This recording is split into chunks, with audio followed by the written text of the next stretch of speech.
Chapter 1, Mishnah 7. The previous Mishnahs discussed Tame foods combining to transmit Tuma to other foods. This Mishnah discusses Tahor foods combining to become Tame. Pieces of terumah dough that take a bite out of one another, or terumah loaves that take a bite out of one another, i.e. they are stuck together to such an extent that they cannot be pulled apart without one piece taking with it some dough or bread from the other piece.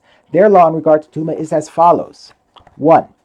If one of the pieces became Tame by being touched by a sheretz or any other avatuma, they all become Tame as a Rishon. Since they are stuck together to the extent described above, they are considered a single piece of food. Therefore, if a sheretz touches one of them, they are all considered to have been touched by it, and they are all a Rishon. If they then separate from one another, they all continue to be a Rishon. They are like a single loaf that became Tame and then broke into pieces, in which all the pieces remain Tame as before. 2. Similarly, if one of these pieces became Tame by being touched by Tame liquids, which always have the status of Rishon, they all become Tame as a Sheni, because they are all considered to have been touched by the Tame liquid. If they then separated from one another, they all continue to be Sheni. 3.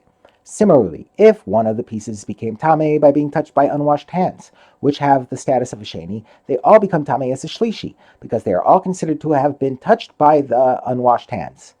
If they then separate from one another, they all continue to be a Shlishi.